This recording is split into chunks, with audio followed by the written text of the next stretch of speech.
What's going on, everybody? Mortem here, this time bringing you a video, or a breakdown really, of the gameplay reveal, or deep dive if you prefer, that Rebel Wolves put out of their upcoming game, The Blood of Dawnwalker, which is set to release sometime in 2026. But this was announced quite some time ago, and is being worked on by ex-CDPR devs, which is, I would say, even more apparent after having seen this gameplay sort of presentation where it clearly takes a lot of cues from The Witcher. Important to mention, though, that everything you're seeing here and that was in that video is, as it says on screen there, pre-beta footage, so I mean, presumably alpha. But there is no, set-in-stone specifics of what alpha and beta means to every single studio. There is some variation there, but very generally, we can just say that there's plenty of more work to come. Now, over the course of this gameplay presentation that they offered up, they go over quite a few things. How the time mechanic works, how combat is actually going to function, being just a normal human during the day versus being a vampire at night, that kind of thing. So plenty of things to talk about. But if you're unaware, what Dawnwalker is a game that puts us in the role of a sort of half vampire, a dhampir, if you will, who at nighttime comes into the full power of his vampiric abilities, but at daytime is more or less just a regular guy. This is the result of the area that they are in, an isolated mountainous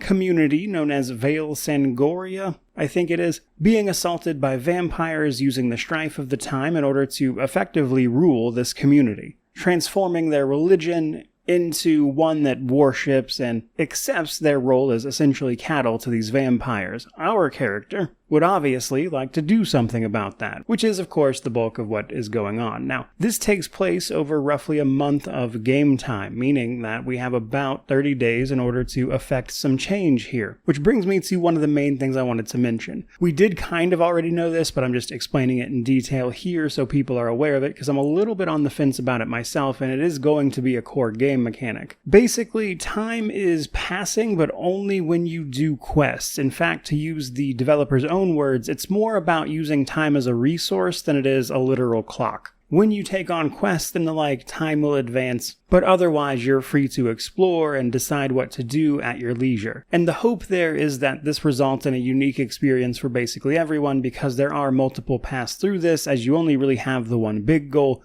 and the quests you do and how you break everything down and try to assault these vampiric fortresses is going to affect your route through this time period, and I would imagine is going to lean into some replayability. Personally, I'm on the fence about that. I'm hoping it works out, but it really does come down to just the final execution and how it actually feels to play. But I can at least see what they're attempting to do here. Otherwise, let's get into it. So a big part of what they showed off here was just kind of walking through some general environments. They explained that the open world will in fact have, of course, quests and things to find, events that will pop up, random encounters even, so as you're passing through this, even with the day and night cycle, there will be constantly things changing and evolving around you. One of the more direct ways you'll feel this is in your ability to traverse the areas. You see, the more and more you start fighting back against these vampiric overlords, the more the community will, of course, react to that. You see, all of these people are basically treating these vampires as a religion, offering up their blood as a sort of pseudo-Catholicism. And so the more you fight back, the more these people will get upset with you. However, it is apparently possible to go through this in a way that will keep a relatively low profile, because if you don't, the world is going to become increasingly more hostile, with guards and things just attacking you outright, setting up checkpoints, that kind of stuff. Now, obviously, combat is going to play a decent role in that, and that can be broken down into human and vampiric fights. The same core mechanics apply to each, but, obviously you have different powers accessible to each one. Basically, the core of combat is that it is directional, specifically 4 directions: top, left, right, and bottom. Meaning that attacks will come in from one of those directions, you have to block and react accordingly, and then as you do so, that is to say, parry, block, and appropriately deal with enemies, you'll charge up the ability to actually use some of your abilities and powers on your end. They gave an example of a few of these, and it does look like you even have some magic available to you in human form. But the thing to note there is that magic comes at a cost in this game, which is blood mainly, which means it eats into your health as you use it. So in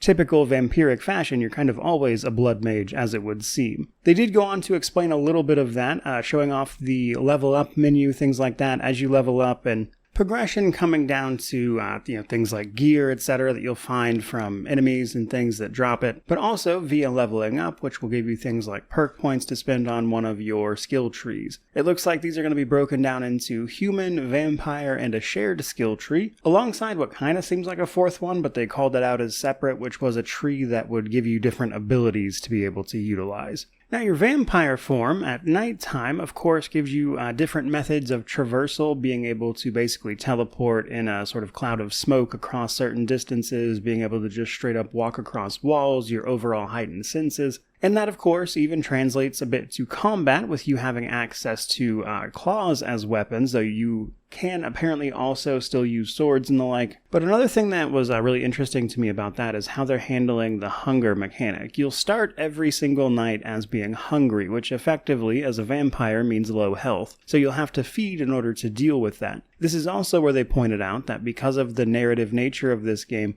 it is very much so possible to kill essentially any NPC at any time if you have the skill to do so, which can, of course, have repercussions, like making certain quests not optional. It even goes so far as, if you can access a boss, being able to defeat them earlier than you might normally. They give an example of running through this cathedral as part of a quest early on, where one of the bosses is present and you can fight and kill them there, but it's very, very difficult because it's early on. So another option is to just sort of sneak around them, if you encounter them at all, because that quest is entirely optional and might not be something you do to begin with. So that part is, for me at least, the most intriguing, to kind of see how all of those various options play out and if it's actually different or all leads to the same place, that kind of thing. And at least from these early looks, the best I can tell, or what matters the most to me anyway, is going to wind up being just how good it feels to play around with that narrative sandbox, because the combat for this looks fine. I wouldn't say it's really blowing me away or anything, it looks good enough for what the game is meant to be. So what is really going to come down to, for me most likely, is simply how all of these decisions on your end